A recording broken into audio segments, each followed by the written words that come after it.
name is Ed Moy, and I served as the 38th Director of the United States Mint from 2006 to 2011.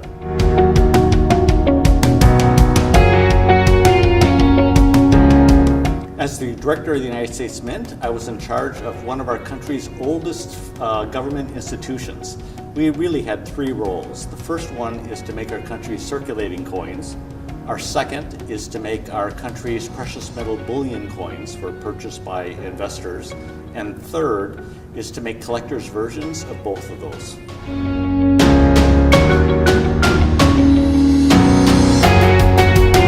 Yeah, the design of coins, quite simply, comes from Congress. The Constitution gives Congress the authority to authorize the mint to make coins.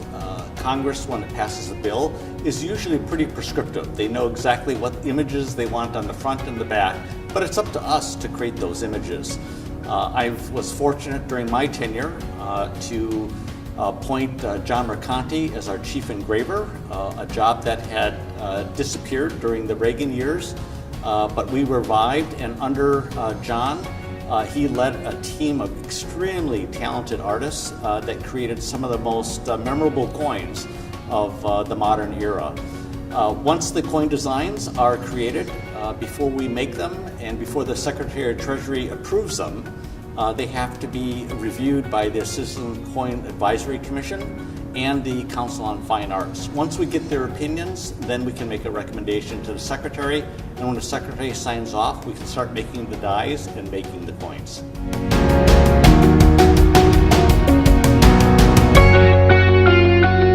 Well, when you ask me about my favorite projects, it's like asking me which one of my daughters do I like the best. I like them all, and our artists put their heart and soul in every single coin that we made at the United States Mint. But the one that I have a lot of personal affinity for was the 2009 Ultra High Relief. That was an idea that came from me. Part of what kind of drove me to that idea was that, as a collector, it's virtually impossible for me to afford one of the 1907 high relief coins.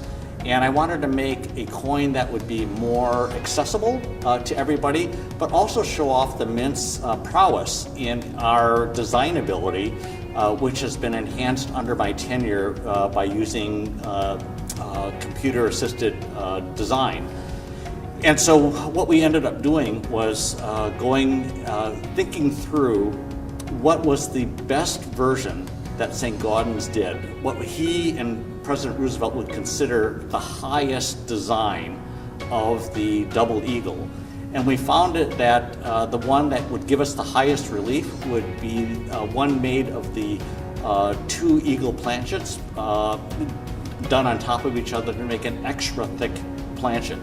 And we found that plaster, and we were able to digitally copy that plaster right down to the last pixel and translate that directly from the computer right onto a die. So what people see with the 2009 Ultra High Relief is the most accurate vision of what President Roosevelt and Augustus St. Gaudens had dreamed of when they created the double eagle.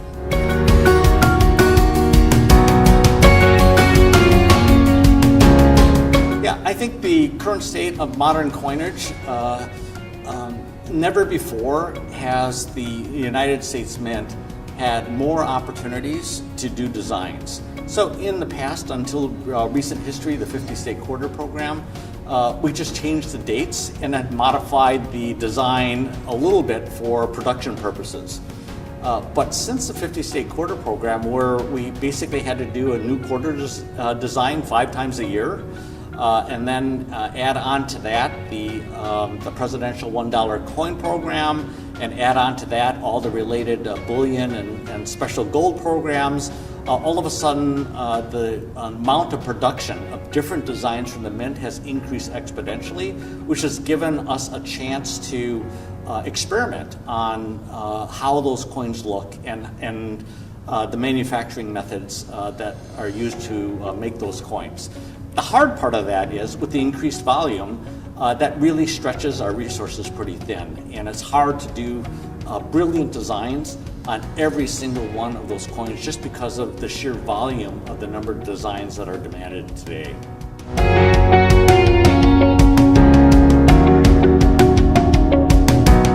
I think this whole relatively new industry of grading coins has really changed the way collectors view these coins.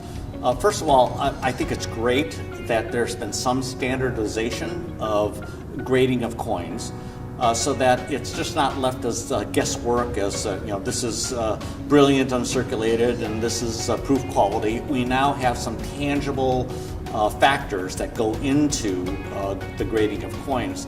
And so I think the good news is it's standardized. So an MS-70 is usually an MS-70 consistently throughout every coin that's graded in MS-70. So there's much less subjectivity that's brought into it. The downside is that it commoditizes the coin. So that's part of the positive appeal is now if you have X coin that's graded at X grade, you can take a look at all those exact same coins, all the grades, and you can take a look at the prices, and you'll find that they're all kind of clustered in the same area. So it's basically commoditized the prices of coins. So the good news is there's a lot of consistency. The bad news is everything is the same. And so how do you make those coins different for collectors? I think signatures by like John Mercanti or myself is one way that you can differentiate those coins and separate them from all the others who are the same.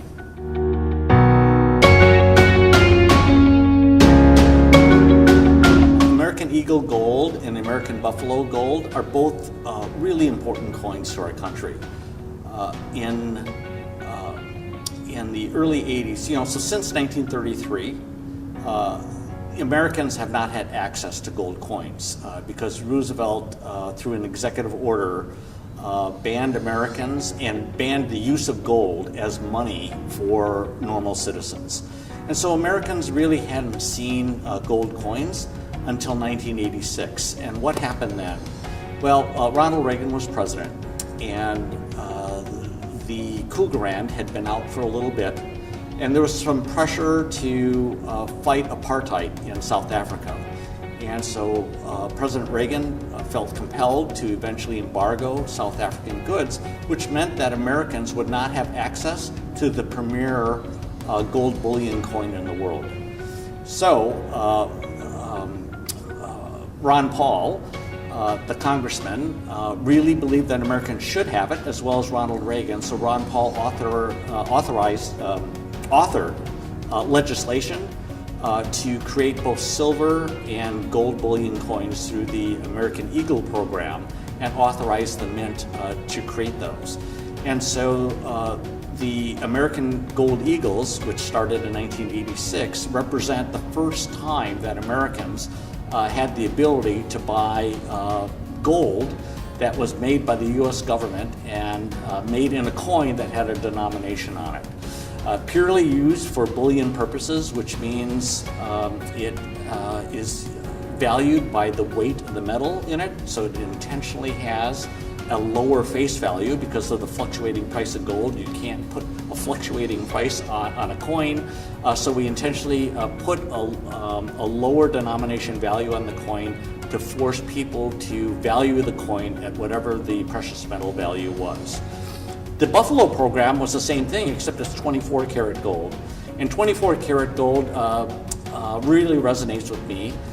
Growing up as a Chinese American, my family had a great affinity for gold because in China, gold was viewed as portable wealth. Given the instability and the wars, if you ever had to rush out of your house and survive, you at least had enough money in gold around your neck and your wrist to help the family survive. And so part of the reason why Congress authorized the mint to make the Buffalo was to be competitive in the Asian markets where 24 karat gold is really important. The design obviously is a beautiful design. It's a James Earl Fraser design that was originally meant for the Buffalo nickel. But even more importantly to me, that coin was birthed in 2006, and that was the year that I began my tenure as Director of the United States Mint.